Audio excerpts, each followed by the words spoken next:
Nouvelle review, pour la nouvelle saison de Mandalorian, donc deuxième partie. Vous pourrez retrouver notre review de la première partie dans une autre vidéo, où déjà on avait chroniqué les 4 premiers épisodes. Donc il faut rappeler quand même qu'on avait terminé sur un épisode qui était assez trépidant, notamment une sublime poursuite entre une espèce de transporteur et des TIE Fighters dans une espèce de crevasse qui rappelle un peu l'épisode 4 de Star Wars. Donc le vrai Star Wars, pas le faux Star Wars. Ouais, Star Wars, la trilogie, il n'y a rien d'autre. Pas la, parce que j'ai trouvé une nouvelle appellation pour, tu sais, la postlogie. Je vais l'appeler la dobologie. Arrête, c'est la meilleure.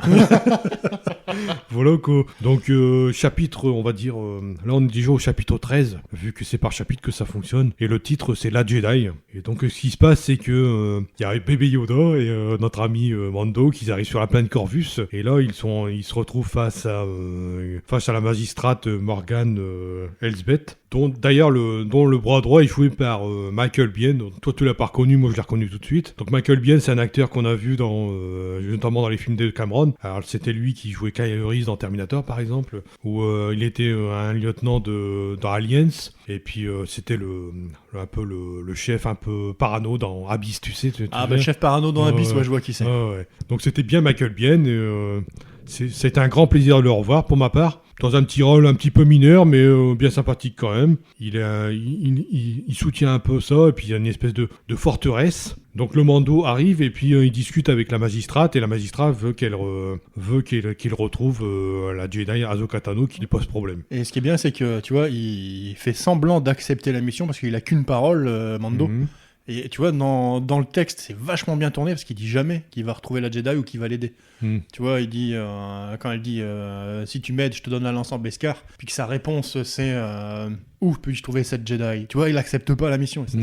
C'est franchement bien, quoi. Des petits détails comme ça qui te disent que le Mandalorian, il était déjà un peu con avant quand il s'est penché au bord de l'eau. Mais là, tu vois, il redevient le Mandalorian qui a une parole et puis qui va la respecter. Il est un peu plus en alerte. On voit qu'il réfléchit un petit peu plus sur sa manière d'agir, quoi. Ouais, ça lui fait du bien de prendre le bain forcé, là, maintenant. Il réfléchit un peu plus à ce qu'il fait. Ouais. Voilà, quoi. Donc, il y a tout cette... Puis on voit quand même que l'intro est vraiment sympa, quoi. Je veux dire, pas sympa, mais impressionnante. Tu vois que Ahsoka Tano, c'est quand même quelqu'un qui maîtrise le double sabre laser. Donc, la force aussi, parce qu'elle envoie des morceaux d'arbres. Tous les gardes se font complètement dévastés, qu'on va dire. Ils se font rétamer. C'est une Jedi, quoi. Ce qu'on attend d'une...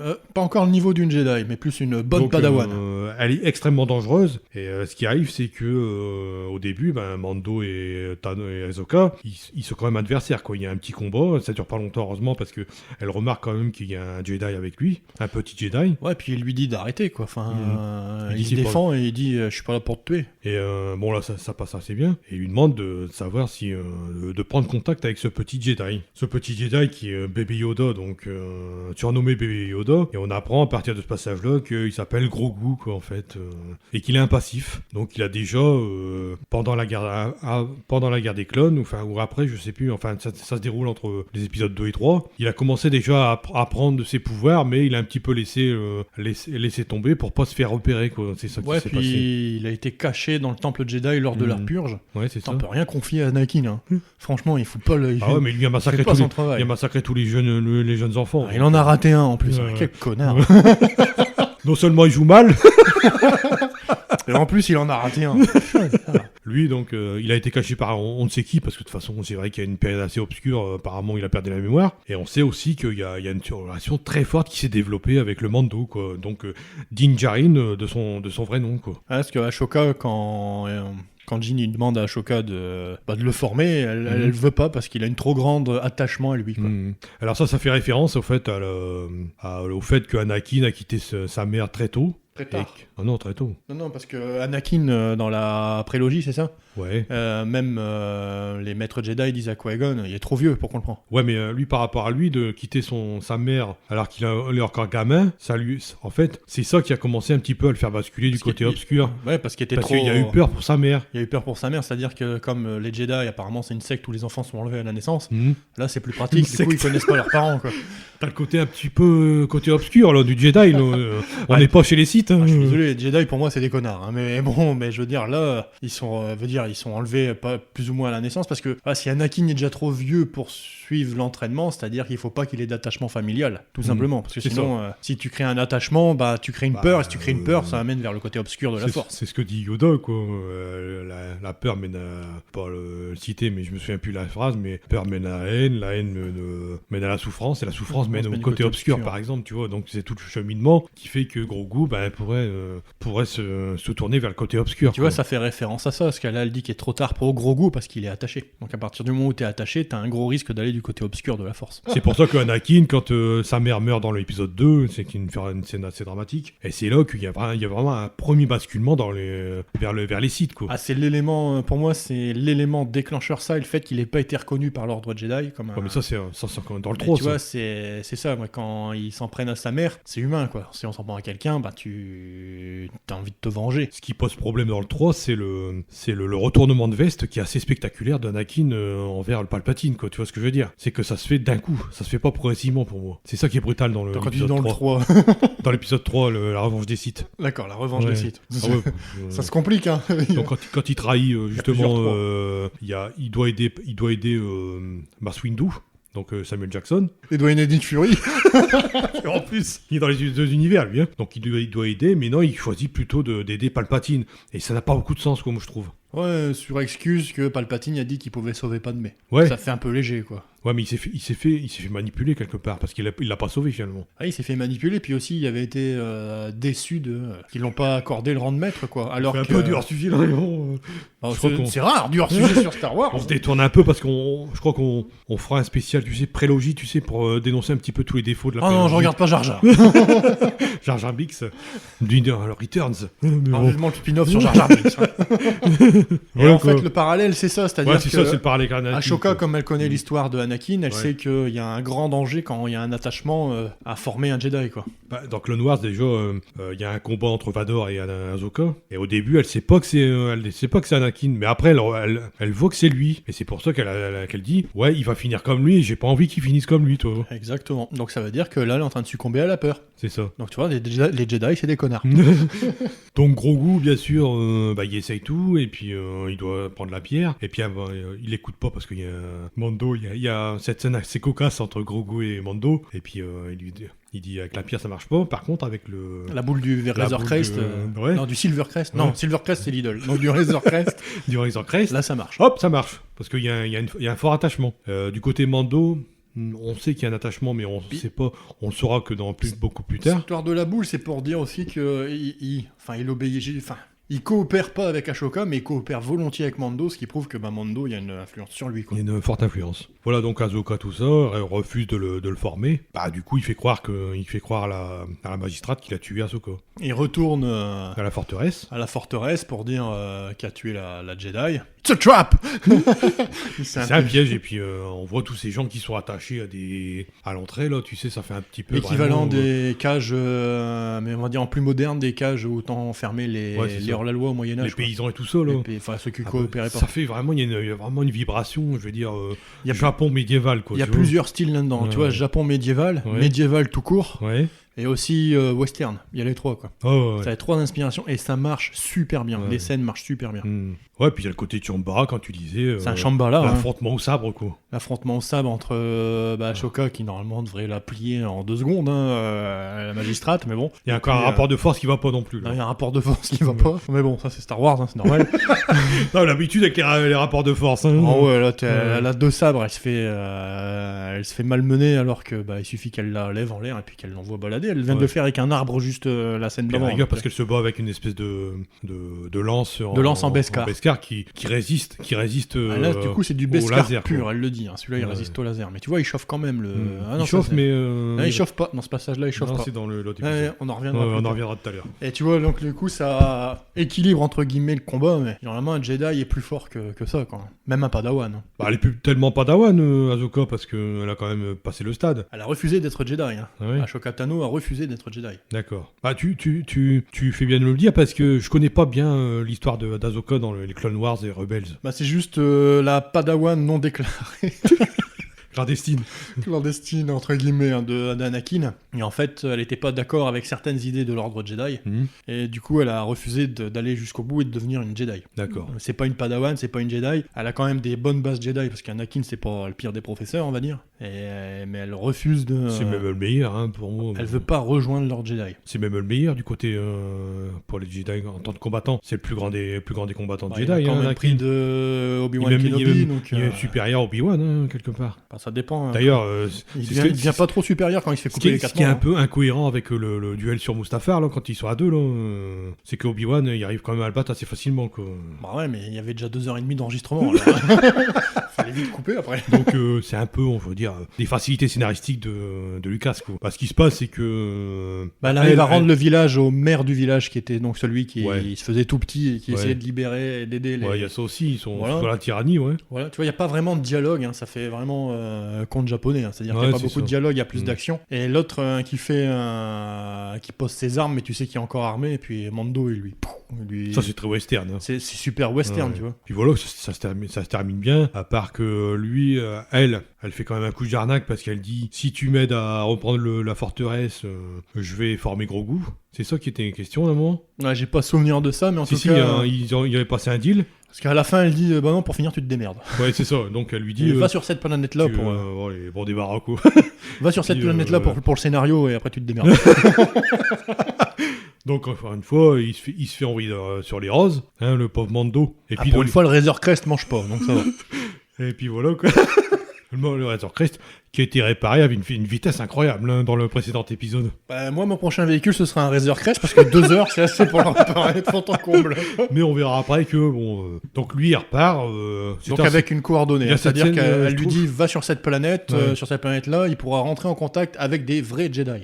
Et encore une fois, il y a cette relation émouvante entre le Grogu et le Mando, tu vois. Il doit le laisser partir, mais il est quand même triste, on le voit quand même, il est temps de se dire au revoir, tu vois. Et puis Grogu, bah, il veut pas partir, bien sûr. Puis surtout que quand elle dit Grogu est trop attaché à toi, je peux pas m'en occuper, il faut que tu le gardes.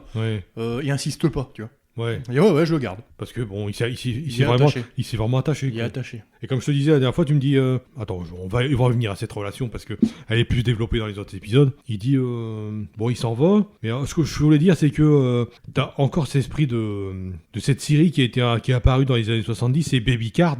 Donc c'est Lone Wolf and Cube où t'as cette espèce de vagabond japonais qui balade son fils à travers le Japon, quoi. Ça, c'est un peu. Ça, tu le vois carrément copié sur ce principe-là, tu vois. Tu le vois pas, ouais. C'est parce que il y a le truc.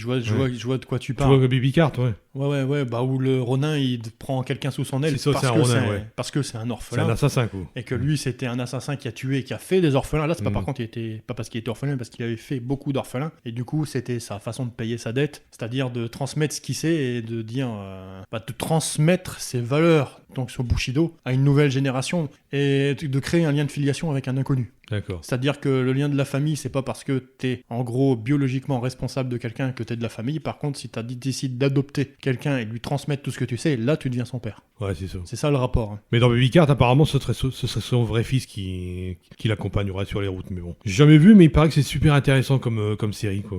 Même le manga, parce que à la base c'est un manga. Mais voilà, quoi, c'est pour un peu faire cette filiation Mando, Baby Cart. C'est un peu le même principe, à part que c'est transporté dans l'espace avec un petit coup de western et de. Voilà pour cet épisode, que j'ai trouvé très bon. Hein, franchement, je n'ai pas trouvé qu'il y avait beaucoup de défauts comme certains épisodes, quoi, tu vois. Bon, à part le duel avec entre Azuka et la magistrate, quoi. Ouais, c'est un petit défaut, ça passe. C'est vraiment minimal, quoi. C'était pour faire durer le combat, tout simplement, à la Kill Bill à un moment. C'est pour un peu, durer. Ouais, quand même. Bon, on va passer au suivant. Donc, c'est le chapitre 14, la tragédie. Alors, tout est dans le titre. Voilà, dans le titre, voilà, une tragédie. Donc, on va passer à l'épisode 15. 16. Donc là, c'est le premier épisode d'une trilogie, on va dire. C'est-à-dire que après, ça va être tout en continuité. Les épisodes vont être tout en continuité. Il y a vraiment un fil rouge. Et puis, il arrive sur la planète Taitun, qui Ahsoka lui dit d'aller sur un rocher qui est situé sur une montagne et qu'il doit poser l'enfant. Et puis, justement, ils arrivent là. Et puis, c'est marrant parce que il se pose, il dit. Ah, je peux pas me poser. Comment on va faire pour y aller? Puis on voit le Mando qui, avec le petit gros goût là, qui est en train de... En jetpack. Ouais. Puis faut quand même saluer la qualité de l'animation de la marionnette, quoi. Elle est vraiment super expressive, quoi. Bah, je te dis, il y a un moment, on en parlait justement, tu me dis, ah putain, là, et puis t'as vu la marionnette quand elle bouge, et puis à un moment, j'ai bloqué, je fais, bah non, c'est un CGI. Puis non, c'est une marionnette. Il y a du CGI, mais il y a du... D'ailleurs, il y a Robert Rodriguez... ce passage-là où tu me disais, quand il est avec la marionnette dans les mains et que tu la vois qu'elle bouge, non, c'est du CGI, et là tu me fais, non, c'est une marionnette. Je vois pas la différence. Ah, tu vois pas la différence? Ouais, c'est bien fait. Hein. Non, c'est super bien fait. D'ailleurs, il y a même Robert Rodriguez qui était le réalisateur de je sais plus quel épisode. Et il avait posté une vidéo sur je sais plus Twitter. Et on voyait qu'il jouait de la guitare. Et puis à un moment, à côté, t'avais gros goût en marionnette qui s'animait avec ses yeux, ses oreilles qui bougent. Enfin, c'était impressionnant parce que t'avais vraiment l'impression d'avoir un personnage vivant. Toi, tu vois, c'est. Bah, de toute façon, Yoda à part dans la prélogie, tout le reste dans l'Empire contre-attaque et dans le Jedi, c'est une marionnette. Il n'y a pas de CGI du tout. Hein, et le personnage a l'air bien vivant. Hein, tu vois, c'est ça qui est quand même la qualité. Et encore, ça date, mais je veux dire, là, franchement, il y a des moments dans la trilogie originale, on commence à avoir du mal, hein, trilogie, post-logie. Tu vois qu'il y a des moments, tu vois que c'est une marionnette, hein, complètement. Ouais. Mais là, dans Mandalorian, quand t'arrives à te dire, c'est un CGI ou c'est une marionnette? C'est-à-dire que le travail est bien fait. Hein. Il y a la confusion, quoi. Le travail est là.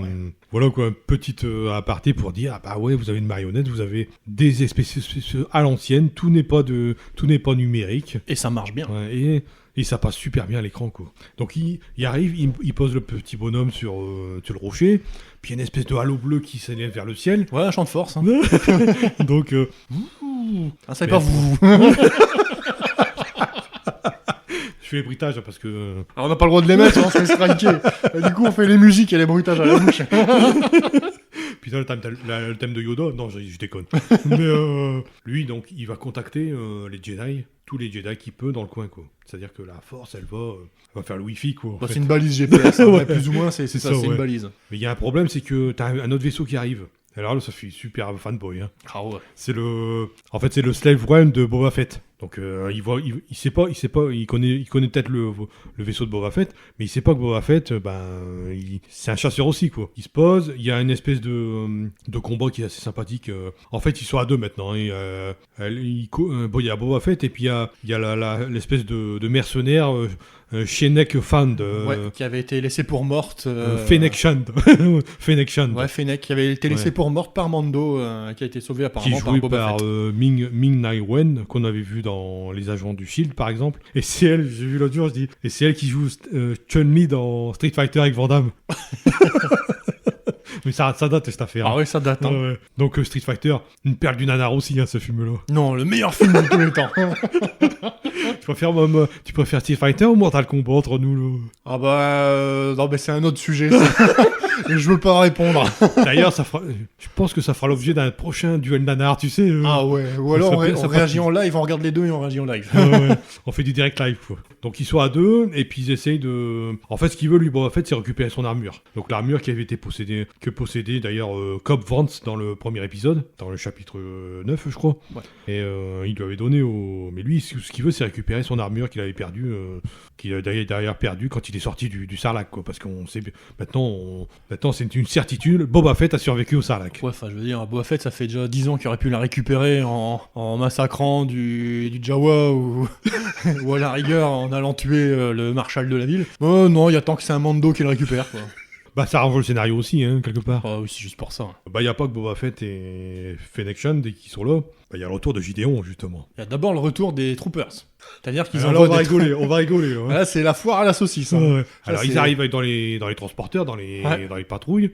Ça flingue de tous les côtés. Ils sont qu'à 3, hein, souviens-toi. Ouais, surtout que... Donc ils ont quand même une trentaine, les mecs. Surtout que Boba, il est dézingue. Ouais. Il tire pas, hein. Lui il dézingue à la main. Ah ouais. Avec un bâton de Tusken. Un bâton de Tusken, justement, ouais, exactement. Les armures, je sais pas en quoi elles sont faites.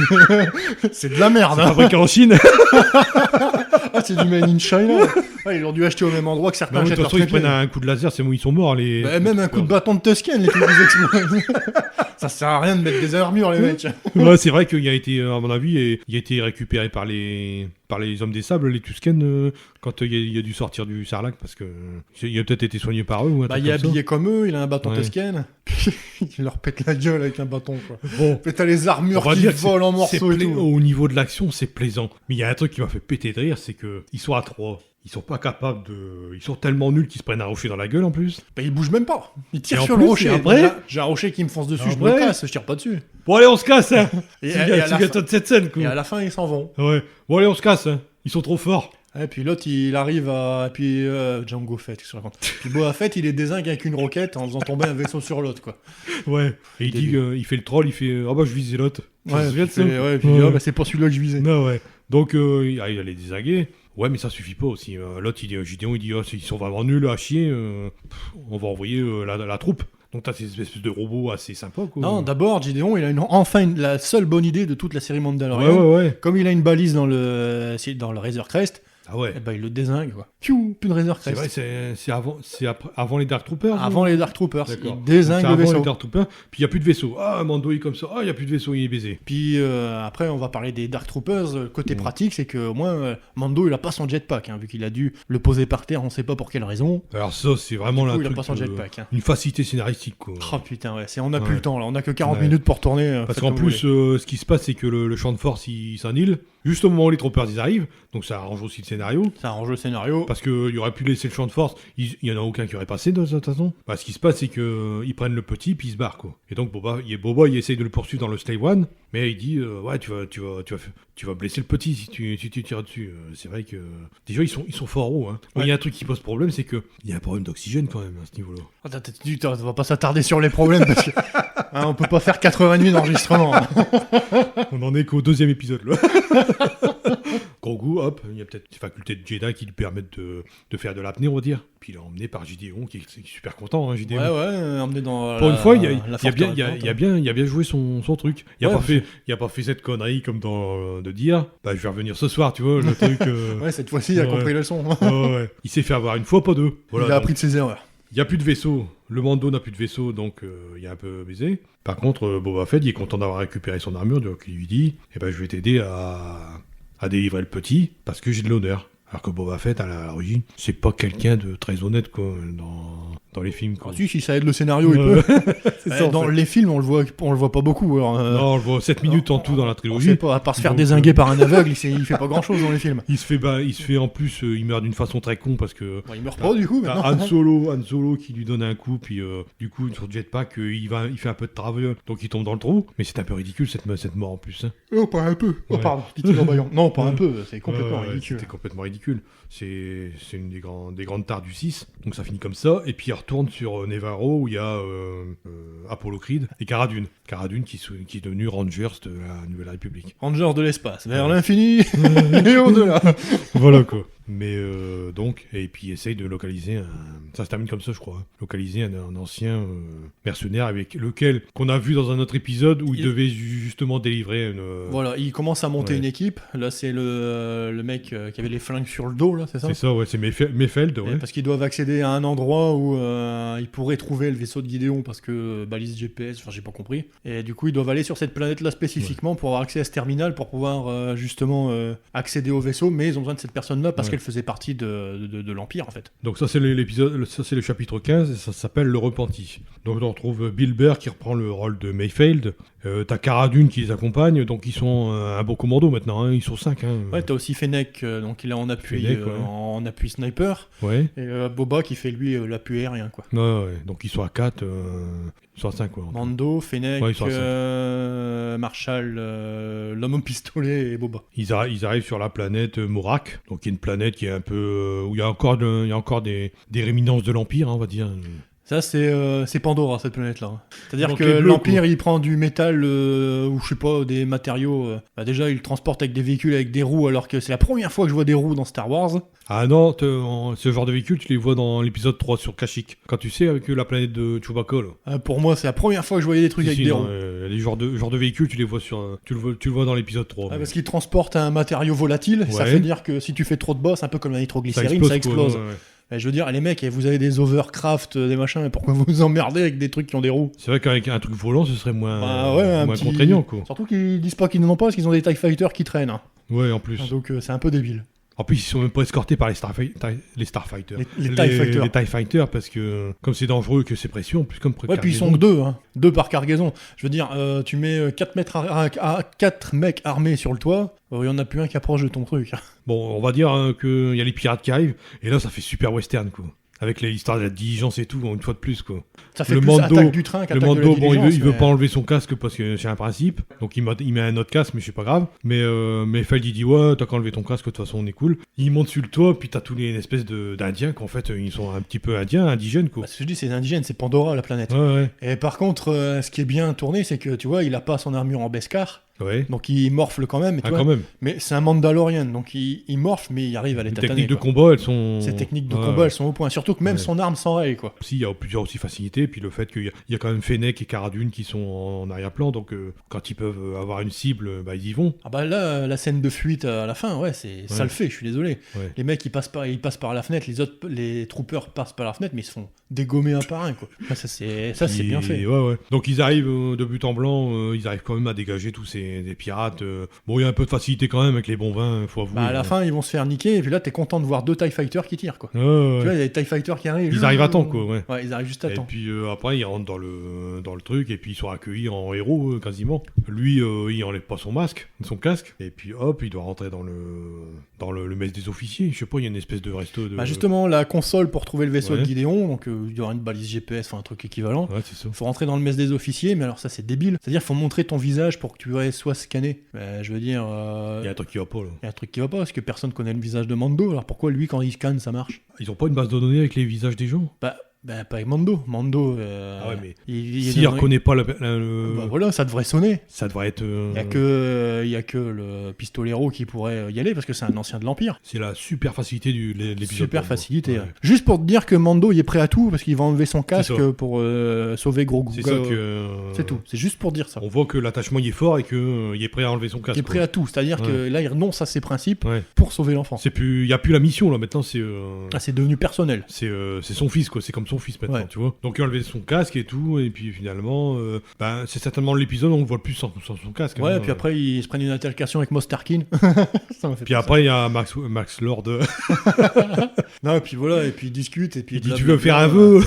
Ah l'autre il dit la planète, on a tué du monde. Il y a bien une tronche de nazi le mec. On a bien fait de les tuer, tu vois, des trucs comme ça, et puis c'est là où l'autre... Mais Feld il pète un plomb. Après c'est la rédemption de l'autre, c'est-à-dire que là il pète un plomb, il tue tout le monde. Le pistolero il dit l'Empire, j'en ai Macla qui m'ont fait faire des trucs de dingue. Ouais, puis là il pète un plomb, il tire, et puis voilà, ils auraient dû commencer par là, hein, ça éviter tout le truc. C'est vrai qu'on apprend que Mayfeld est un ancien de l'Empire en fait, on ne savait pas dans l'autre épisode. C'est pour ça qu'ils vont le chercher, parce que comme c'est un ancien de l'Empire, il a accès... Alors, ils vont chercher lui parce que c'est un ancien de l'Empire, donc il a accès à la base de données. Et après pour finir c'est Mando qui met sa tête, quoi. Ils avaient pas besoin de lui, hein. Il y a des trucs qui marchent pas dans cette scène, je trouve. Là, il y a des trucs... en même temps... Puis l'autre, il pète un plomb, mais...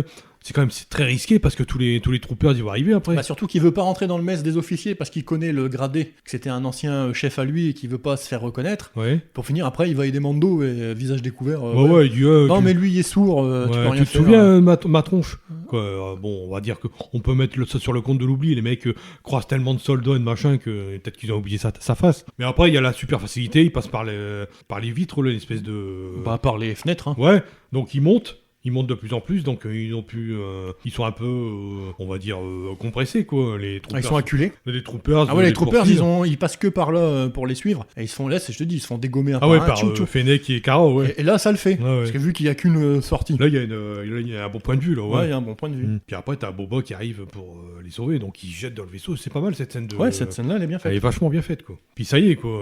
Alors ils disent, de toute façon, on va arriver de loin. Oh bah, je vais devoir retourner dans la prison, tu sais. Mais moi, je l'avais vu arriver de loin. D'abord, il se venge. Il dit tiens, donne-moi une grenade. Puis je sais plus quoi. Et il balance sur quoi, du genre? Il balance sur justement parce qu'ils viennent de ramener de convoi qu'ils avaient pas fermé. Ah oui, c'est vrai. Puis il fait tout exploser là-bas. Ah ouais, tout il bombe, quoi. Et puis il leur dit voilà, ça sera déjà ça en moins pour l'Empire, un truc dans le genre. Ah ouais. Il dit c'est bon, bande de connards. Puis du coup il dit tu les aimes pas, du coup comme tu dis du coup on va te laisser en liberté.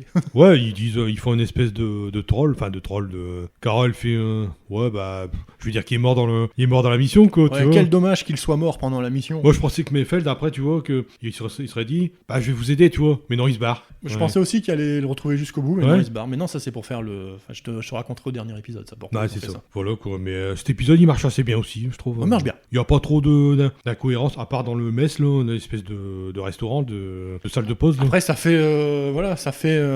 Cherchons la bagarre dans un saloon. Ça reste toujours très westernien. Ah oui, le westernien, l'esprit westernien, il y est Ouais, dans cet épisode aussi. Ouais. Ouais, bah Gideon, on le voit presque pas dans cet épisode. Hein.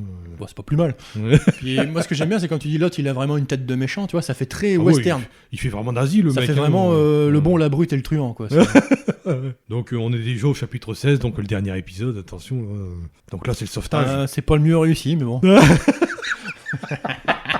Et là, c'est de l'action, en veux-tu, en voilà. C'est-à-dire que maintenant, ils ont la localisation un peu facile quand même, hein, cette affaire. Ouais, et du coup, ils chourent. C'est-à-dire quand que même, le vaisseau, il reste toujours à la même place, quoi. Puis ils chourent quand même une navette impériale. Hein. Ouais, quand même. Là, ça leur a pas Comme servi de leçon. En fait, il y a plein de références à l'épisode 6 référence à là-dedans. l'épisode 6. Mais on continue dans cet Ils épisode. apprennent que dalle, l'Empire. Ouais. Autant Gideon, il a enfin réussi à exploser le Razor Crest, autant il se laisse toujours avoir. Ouais. Moi, je m'attendais à un moment à quelqu'un qui fait Allô, allô On vous entend pas.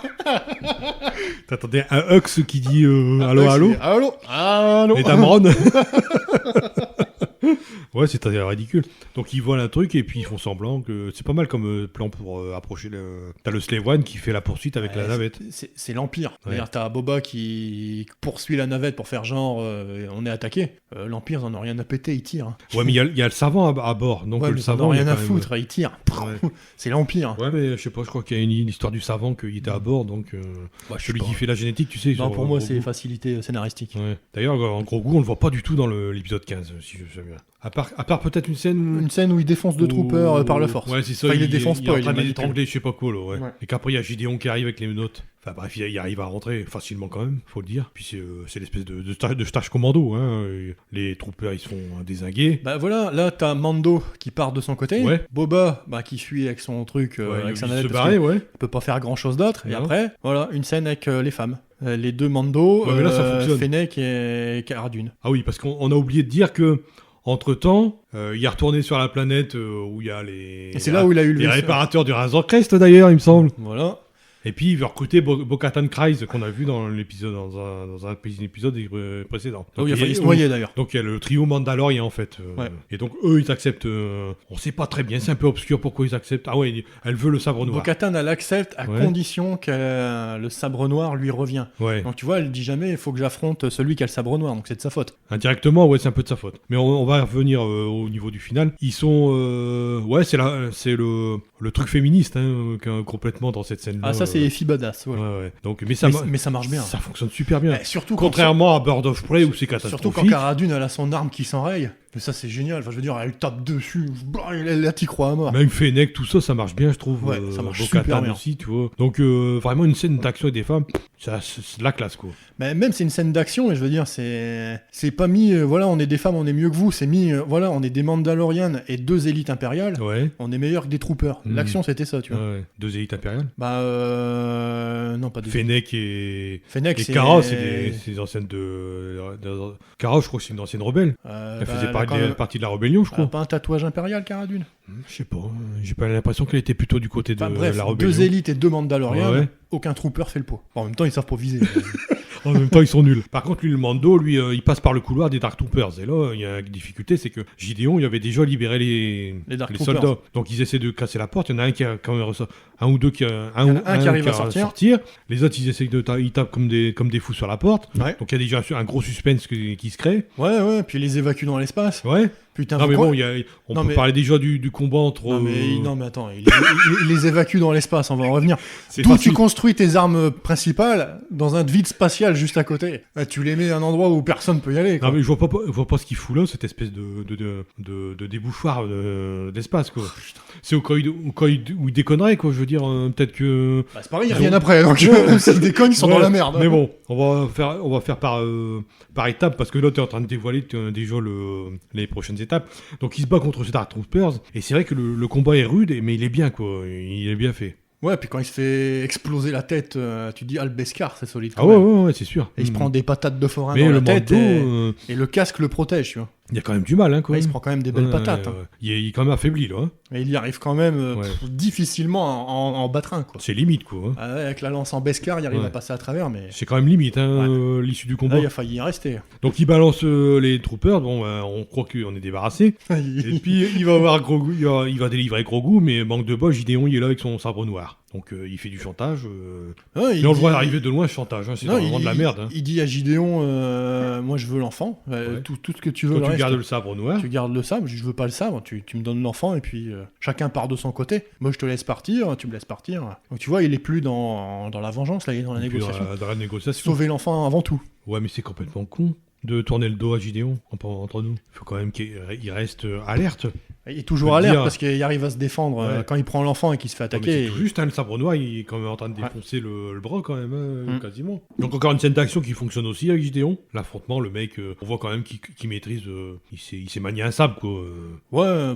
Ouais, non. Il s'est manié un sabre, mais voilà, je veux dire, l'autre avec sa lance en Beskar, il arrive à rivaliser avec son point. Par contre, c'est là où tu vois que le sabre noir est beaucoup plus puissant qu'un vrai sabre. Parce que là, le Beskar, il chauffe. Oui, il est rouge. Il est rouge. Ouais. Donc c'était limite, hein. C'est-à-dire qu'il pourrait bien le percer, quoi. Et donc il y a ce combat et tout, et Gideon, finalement il tombe par terre, et Grogu il est délivré. Et puis là t'as une espèce de scène d'assaut, c'est-à-dire que ils arrivent dans le poste central. Et Gideon explique justement l'affaire avec le sabre noir. Ouais, puis il explique aussi, avant il explique qu'il a plus besoin de Grogu, qu'il a eu tout le sang, donc tu sais qu'il va se passer des choses dans la saison d'après. Dans la saison 4, ouais. Et après, voilà, il dit à Bo-Katan, t'es fait avoir, c'est lui qui a récupéré mon sabre. Faut vous battre, en gros, tu comprends qu'il faut vous battre. Alors que ce que je te disais, c'est que dans Rebels, Sabine, elle donne le sabre à Bo-Katan et ça lui pose pas plus de problèmes que ça. C'est le sabre noir le même. Ouais. Et Mando, il veut donner le sabre, il dit j'en ai rien à péter de ton sabre de merde, je veux pas être chef, en gros, c'est ça. Et elle dit, elle le refuse parce que faut le gagner par l'honneur. Dans la tradition, quoi. Ouais, dans la tradition qui alors que ça arrange bien le scénario, quoi, en fait. Voilà, alors que ça lui a pas posé de problème jusque-là, quoi. Ouais.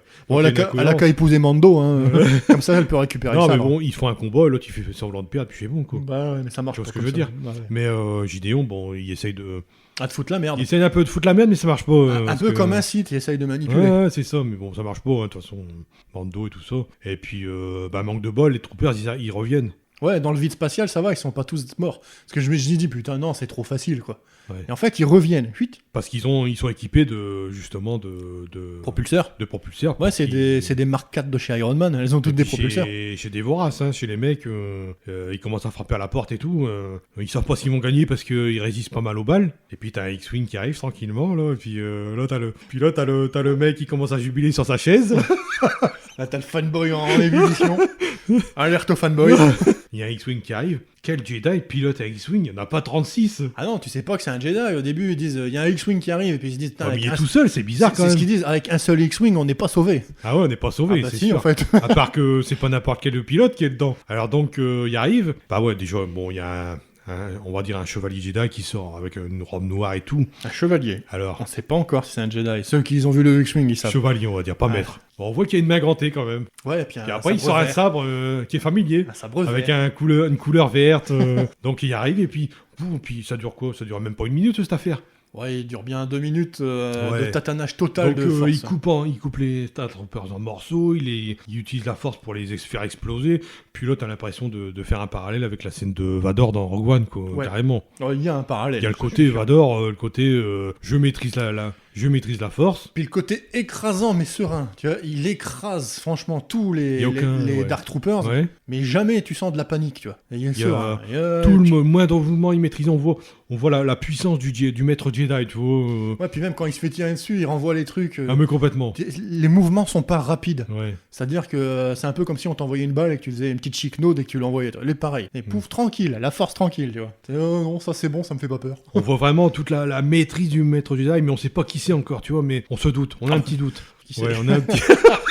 on a un petit doute. Allez, on va laisser planer le suspense parce qu'on aime bien. Donc il arrive, et puis il se met devant la porte, puis ils ont quand même peur, hein, parce qu'ils disent, putain c'est un Jedi, mais il a l'air quand même super dangereux, quoi. Non, ils savent pas qui c'est, ils savent pas. Ouais, mais ils savent pas. N'oublie pas qu'ils savent pas ce que c'est. Mais ils savent que c'est un Jedi vu qu'il y a un sabre laser. Il y a pas Ashoka Tano. Ils savent pas si c'est un Jedi, un Sith, un ennemi, ils savent pas. Eux, ils savent pas. Ouais, mais les Sith, en général, ils ont des sabres rouges. Nous, on le sait. Ouais. Parce que nous, en tant que spectateurs, on sait que les rouges, c'est les Sith et Et les autres couleurs, c'est violet, c'est Samuel Jackson. Et les autres, c'est les Jedi. Nous, on le sait en tant que spectateurs, mais eux, ils savent pas. Ils savent pas à qui ils ont affaire. C'est vrai qu'après, t'as les sabres jaunes et tout ça, comme dans le Star Wars 9 à la fin. Là. Moi, je suis complètement con aussi, ça. Mais généralement, c'est du bleu et du vert, quoi. Mais donc, il y a ce Jedi qui attend tranquillement qu'on lui ouvre la porte. Puis, ils paniquent tous, hein, quand même. Sauf Grogu même qui regarde l'écran. Gideon, il a peur. Hein. T'as vu, on voit qu'il a peur. Ouais, parce qu'il se dépêche de récupérer un pistolet. Ouais. Enfin, ça marche pas, de toute façon. Sauf Grogu en regardant l'écran. Grogu, il regarde l'écran, mais il a senti la présence. Ouais, mais lui, il est rassuré, Grogu, parce qu'il est câlin avec l'écran, tu vois. Ouais, mais il a quand même senti la présence du maître Jedi, quoi. Ouais. Mais on dira pas son nom, parce que sinon, on va casser tout le suspense. Donc, comme il voit que Grogu a confiance, il dit on va ouvrir la porte. Ils sont pas trop d'accord, mais bon, il ouvre quand même la porte. Puis t'as le maître Jedi qui rentre, puis on voit qu'il remballe son sabre laser. Puis il ouvre sa capuche. Puis putain, c'est Luke. Luke qui est devenu un super maître Jedi, quoi. Autre chose que dans l'épisode 6, quoi. Bah, même autre chose que dans l'épisode 7, 8, 9. Hein. c'est vrai que. Complètement autre chose. Hein. Vieux alcoolique sur son île, là. Ouais, voilà. Ouais. Et là, c'est vraiment le mec qui maîtrise les deux côtés de la force, quoi. Le charisme de son père, enfin voilà, puis je veux dire, enfin voilà, si encore une fois, il en impose, mais jamais en forçant. Il force pas, quoi. Tu sens que s'il forçait, il détruirait tout le vaisseau. C'est sûr que maintenant, c'est plus le Luke qu'on a connu dans l'épisode 4, quoi. Non. C'est plus du tout le même personnage. C'est plus le gamin qui doit sortir de sa campagne pour s'accomplir. Là, c'est vraiment le mec accompli. Là, c'est vraiment le mec qui maîtrise tous les aspects de la force, quoi. Donc, ce Luke, là, c'est du CGI, donc il y a un acteur qui a prêté un peu son visage. Ils ont refait du CGI.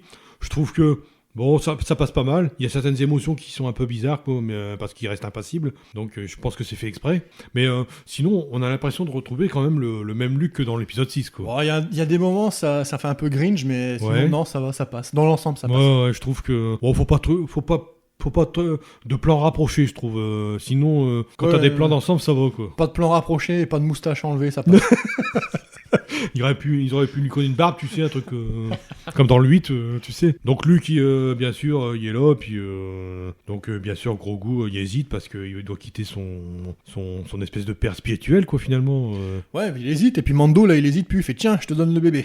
Allez, salut, bonne journée. Pas trop, mais il est quand même triste, il enlève son casque, il dit bon, on se reverra, quoi, tu vois, mais il est triste, il y a quand même une larme, mais Grogu aussi. Puis on voit que Luke, il a senti quand même qu'il y a quand même cette relation qui est assez puissante entre le Din Djarin et Grogu, quoi, finalement. Il veut pas partir, il faut que vous lui laissiez partir, quoi. Puis Grogu, il regarde, il dit bah écoute, vas-y, quoi. De toute façon, tu seras mieux avec Luke que moi. Même si tu vas te faire massacrer par Kylo Ren et les chevaliers dans quelques années, mais bon, ça c'est autre chose. Ou par Jar Jar. Mais voilà, quoi. Et puis t'as le deuxième effet qui se coule. T'as R2D2 qui arrive. Donc R2D2, bah ouais, il est sympathique, R2D2. Donc Grogu, il est un petit peu intrigué par ce robot, mais il est tout de suite sympathique, donc il est mis en confiance avec R2D2. Donc voilà, il fallait un vecteur de confiance, et puis c'est R2D2 finalement. Ouais, et puis pour le fanboy, ça fait plaisir d'avoir Luke aussi. Ah ouais, super, ouais, très bien. Bah de toute façon, Luke sans R2D2, il n'y a pas un seul film où il passe sans R2D2, hein, tu regardes. Mais voilà, quoi, donc ils sont indissociables, donc t'auras pas de C-3PO, parce que généralement t'as l'un ou l'autre. Mais là, t'as R2D2, puis ça y est, le Mando, ouais, qu'est-ce qui va se passer Moi, ce que je savais pas, par contre, c'est que dans le X-Wing, apparemment, il y a une place en plus pour un passager, parce qu'ils veulent prendre sur ses genoux. Bah, c'est bizarre. C'est-à-dire que quand ils devaient arrêter Mando sur la planète de glace, ils allaient le prendre sur ses genoux aussi, hein, depuis ça, c'est complètement con. Ça c'est l'épisode le pire de la saison pour moi. Bon. Ah ouais, quand ils arrivent, il lui dit tu te démerdes maintenant. Bah lui qui dit que la force soit avec vous, et puis il s'en va, et puis ils s'en vont, et puis ça se termine avec l'ascenseur qui se ferme, quoi. Puis ça fait vraiment. Putain, une scène post-crédit. Ça fait écho à Vador, quoi, dans Rogue One, quoi. Ouais. Et t'as une scène post-crédit aussi. Aussi. Donc on va y revenir parce que c'est une espèce de teaser pour la prochaine série qui va arriver. Donc là aussi, c'est encore clairement une référence à l'épisode 6. C'est-à-dire que t'as Bib Fortuna qui est le personnage avec, tu sais, l'espèce de droit de Jabba, là. Bah c'est celui qui se fait... ou Luke qui dit amène-moi ton maître, etc. Il me semblait qu'il mourait dans la barge, lui, quand il s'explosait, là. Par Boba Fett, je sais plus qui c'est qui meurt. Hein. Ouais, mais bon, ils meurent tous dans cette barge, là, en principe, quand elle explose. y a Luke qui oriente le canon de façon à faire exploser le moteur. Mais il me semblait qu'il met Bib Fortuna et tout la clique, là, il mourait. Enfin bref, ils sont pas morts, une fois de plus. Mais il a pris la place de Jabba, et puis il y a Fennec et Boba Fett qui arrivent, et puis ils explosent tout le monde, quoi. Ouais. Et puis il dit maintenant, c'est moi le nouveau maître. C'est moi le patron, c'est moi le nouveau maître. T'as une pancarte, le 2021, The Book of Boba Fett. The Book of Boba Fett. Donc parmi on va dire les 7 séries qui sont annoncées de Star Wars, bah, ce sera The Book of Boba Fett, quoi, tu vois. Ouais, est-ce que t'as trouvé cette saison 2 meilleure que la première, Mando? Meilleure? Non, ouais. Pour moi c'est du même acabit. Le problème c'est qu'il y a un peu de moins de surprises forcément dans la saison 2, à part le retour de Luke qui se fait en apothéose, on va dire. Ouais. Mais sinon pour moi c'est pareil. J'ai du mal à... Faudrait que je re-regarde la saison 1 pour voir laquelle j'ai préféré. Mais je veux dire, c'est du western, du Shambhala, un mélange de styles. Et franchement, à part, je te dis, l'épisode avec les araignées géantes, sinon ça le fait, quoi. Avec l'espèce de dragon géant, là, c'était pas trop mal aussi, ça. Aussi, ouais. Avec le grand ver de sable qui mange tout le monde. Même les côtés western où on a une mission, quand ils vont dans c'est pas le lac de lave, mais je veux dire, quand ils piquent le vaisseau et qu'ils font exploser la base, même ça, c'est bien. Bon, c'est un petit peu facile avec le Razor Crest qui revient. Mais je veux dire, dans l'ensemble, ça va, ça passe bien. Avec les bouts de ficelle, sur les réparations du Razor Crest, ça pose énormément de problèmes. Cet épisode-là aussi. Ouais. J'aime à le rappeler, mais le mec qui répare le Razor Crest avec des bouts de ficelle, mais littéralement, quoi, dans cet épisode. Ouais, puis ça n'empêche pas de passer en hyperespace. Ouais, en hyperespace, il se fait pas broyer. Et puis même, t'as un moment, je sais plus, dans l'épisode précédent, il passe en hyperespace. Puis t'as un monstre Ferra qui dans l'espace, quoi. Je sais pas, ça fait un peu troll, quoi, quelque part. Non, moi, j'ai trouvé que dans l'épisode 2, il y avait quand même des épisodes un peu plus variés, parce que ça manquait un peu de variété, je trouve, dans la première saison. Bah, dans le 2, déjà, tu dois plus mettre les personnages en scène, c'est-à-dire que tu t'es censé les connaître, à part quelques-uns. Donc ça aide pour le discours scénaristique. Mais sinon, pour moi, non, c'est le même niveau. 1 et 2, c'est aussi bien l'un que l'autre. Bah, disons que... Je préfère regarder Mando 1 ou Mando 2 plutôt que de regarder une post-logie. Ah oui, non, mais ça, il y a aucune comparaison, de toute façon. Je trouve que déjà, l'épisode 16, là, qu'on a chroniqué... Il pète lui à tout seul la post-logie, quoi. T'as rien de cet acabit dans la dernière trilogie, dans la post-logie avec Rey tout seul. Il y a rien en termes d'action dans cette post-logie. C'est tout des répétitions, c'est tout des scènes qui sont hyper cutées, qui n'ont aucun intérêt. Il y a des bonnes scènes d'action quand ils sont poursuivis par le vaisseau spatial et que ça dure 3 heures, c'est une super scène d'action. Alors qu'il ferait un petit saut, là, il le pulvériserait ce vaisseau, là. Ça n'a aucun intérêt, cette affaire. Que ce soit dans le 7, il y a la bataille de Starkiller qui va vraiment nul. La scène d'intro, là, tu sais, sur la plaine de glace, avec justement Hux et Dameron qui tergiversent sur la radio pendant des heures, c'était nul aussi. Et la bataille avec l'Empereur qui balance ses éclairs sur les vaisseaux, c'était une nullité. Il y a rien dans cette post-logie. Il n'y a pas grand-chose en termes de visuel. Tandis que Mandalorian, c'est quelque chose que je peux regarder sans trop de difficulté. Et tu peux enchaîner les épisodes et tu auras toujours le même plaisir à regarder. Un peu la binge. De toute façon, c'est un truc qui se binge. Ça, complètement. Ouais. Mais ils ont fait quand même un épisode par semaine. Ils sont pas complètement cons. Ils vont pas faire comme sur Netflix, de mettre tous les épisodes d'un coup. C'est bon, à part là, je sais pas quand elles sortent les prochaines séries, mais là, je peux couper mon abonnement Disney Plus maintenant. À part Mando, il y a rien à regarder dessus. Bah écoute, si on va présenter un petit peu les futures séries. D'ailleurs, on a déjà eu un premier teaser pour Star Wars Endor. Comme je te disais, c'était la série pas sur les Ewoks, attention, mais ça, à mon avis, c'est dans les cartons. Hein. D'ailleurs, on fera une spéciale Ewoks, on regardera tous les films qui sont sortis sur les Ewoks, parce que je crois qu'il y en a une paire à... Ouais, je suis pas motivé. T'es pas motivé. Celui qui est commenté par Dorothée. Ça doit être ça, ouais. Donc Star Wars Endor, qui est sur le personnage qui accompagne Jyn Erso dans Rogue One, une espèce de mercenaire, là, donc on devrait un petit peu voir le côté caché de la rébellion. Il y a Star Wars Endor, il y a Bad Batch, qui est une espèce de dérivé de Clone Wars, où t'as des Stormtroopers qui agissent en mercenaires, quoi, quelque part. Mercenaires, et puis qui sont pas vraiment contrôlés par leur puce. Ouais, c'est ça. Après, t'as la série sur Obi-Wan Kenobi, qui est... Donc, Ewan McGregor reprend son rôle. On a encore annoncé le retour de Hayden Christensen dans le rôle de Dark Vador. Il y aura peut-être aussi Liam Neeson qui va revenir pour faire Qui-Gon Jinn. Enfin bref, t'as pas encore une espèce de fanboy à outrance, quoi, tu vois. Oh, arrête, t'aimes bien ça, le fanboy. C'est juste pour toi qu'ils font ça. Oh, t'aimes bien ça, hein. T'aimes ça, fanboy. Après, il y aura la série sur Ahsoka avec Rosario Dawson, d'ailleurs, encore un spin-off de Mandalorian. Alors, Mandalorian est déjà un spin-off. Les spin-offs, ils sont mieux réussis que les films. Qu'est-ce que tu veux? Bon, moi, je fais des spin-offs aussi. Il y aura un autre spin-off de Mandalorian, c'est Rangers of the New Republic. Alors apparemment ce serait Cara Dune la principale dans cette série. Il y aura une série sur Lando, Alors on sait pas si ça va être avec Billy Dee Williams ou si avec Donald Glover qu'on a vu dans Solo. Il est trop vieux, Dee Williams. Ouais. Mais il faudra peut-être des apparitions, je sais pas comment que ça va se passer. Il y a aussi, bon, il reste... alors je vais dire que ça, j'ai peut-être plus d'intérêt pour cette série, il y aura The Acolyte, on sait pas bien le scénario par contre. Ce serait 200 ans avant la prélogie, et ça reviendrait un petit peu sur le passé des Jedi et des Sith. Alors peut-être qu'il y aura une nouvelle vibration, tu sais, on sortira un petit peu de ce carcan de l'influence de la trilogie originale. Une nouvelle perturbation dans la force. Donc Disney va essayer de sortir de sa zone de confort, parce que pour moi c'est la zone de confort. Ils vont essayer de rincer la licence, tu veux dire.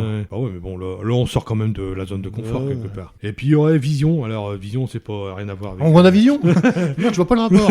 Vision, ce serait une série de mangas animés, donc ça pourrait te plaire aussi, avec des histoires différentes de Star Wars. Il paraît que ce serait dans la lignée de Animatrix, si tu veux. Il y aurait un côté esthétique intéressant, tu vois, le fait qu'on fasse des histoires originales, tout ça, peut-être, tu sais, une collection, quoi. Ouais, pas ça plus impatient que ça. Ça peut être... Non, pas impatient, mais intéressant quand même. Ouais. Voilà, quoi. Ouais, c'est encore flou, hein. Tant qu'on n'a pas de trailer ou de storyboard, des trucs comme ça, c'est compliqué de se faire une idée. Ouais, il faut des teasers et tout. Ouais. Il faut du visuel. Ouais. Sinon, on peut pas s'identifier au projet. C'est vrai que c'est beaucoup d'annonces, mais c'est sur une période de 2022, 2023, voire au-delà, tu sais. Et puis, on aurait aussi un film. Alors, le prochain film, ce serait Rogue Squadron. Donc, ce serait sur les pilotes de X-Wing, en fait. Donc, et ce serait réalisé par qui? Par Patty Jenkins, justement. Je connais pas. La réalisatrice de Wonder Woman et Wonder Woman 1984. Wonder Woman tout court, c'est bon. Ouais. D'ailleurs, ils ont déjà, Gal Gadot et Patty Jenkins ont déjà annoncé qu'il y aurait un Wonder Woman 3. Il va falloir qu'ils bûchent sur le scénario parce que là, il y a du taf là. Voilà que pour un petit peu les annonces des séries Star Wars. Parce que Marvel, il y a 11 séries du SMU, pour le MCU qui ont été annoncées. C'est vraiment le truc, mais je vais pas tout les citer. Bon, cette année, il y a WandaVision qui commence aujourd'hui. Cette année, on aura Falcon and Winter Soldier. T'as vu le trailer? Ouais, ça donne pas envie. Ouais. Loki, ça m'a pas donné envie non plus. Squirrel Girl. Non, il n'y a pas un troisième trailer? What If, l'espèce de... Non, je suis pas au courant de celui-là. Dessin animé avec des histoires, des temporalités différentes pour les scénarios. Ouais, non, par exemple, t'as le premier épisode, c'est Peggy Carter qui devient Captain America au lieu de Steve Rogers, tu vois. Et Steve Rogers, lui, il endosse l'armure d'Iron Man, quoi, qui est fabriquée par Howard Stark, son père, quoi, tu vois, un truc comme ça. Ouais. Donc c'est des histoires de parallèles où tu vois Uatu, quoi, le gardien qu'on avait vu dans Gardien de la Galaxie avec Stanley, justement, dans une scène post-générique. Ouais, Uatu, le gardien de la Lune. Uatu, j'aime bien les gardiens qui foutent le camp d'ailleurs parce qu'ils n'ont marre des conneries de Stanley, mais attendez, j'ai pas fini. Très méta. C'est très méta comme truc, hein, ouais. Avec Uatu, justement, qui raconte les histoires et Stanley. Ouais, voilà, quoi, pour quelques annonces. Ah oui, c'est ça que j'avais oublié tout à l'heure, mais c'est pas grave. Par rapport à Pedro Pascal, c'est que Pedro Pascal avait déjà participé à une série Wonder Woman. C'était en fait un pilote qui avait été diffusé en 2011, et produit par David E. Kelley avec Adrian Palicki. Et c'est une série qui a circulé sur le net, mais qui a jamais été diffusée, quoi. On voit donc cette photo où il est dans un rôle de détective, et Pedro Pascal, justement, il est plus jeune, hein, donc on a quand même 8 ans en arrière, hein, bien avant qu'il soit connu avec les séries Narcos et Game of Thrones, quoi. Voilà, je vais dire que j'ai fait un peu le tour. Moi, je propose déjà de faire une petite pause, et puis après, on va revenir un petit peu une petite pause, alors. Avec des hors-sujets et des séries.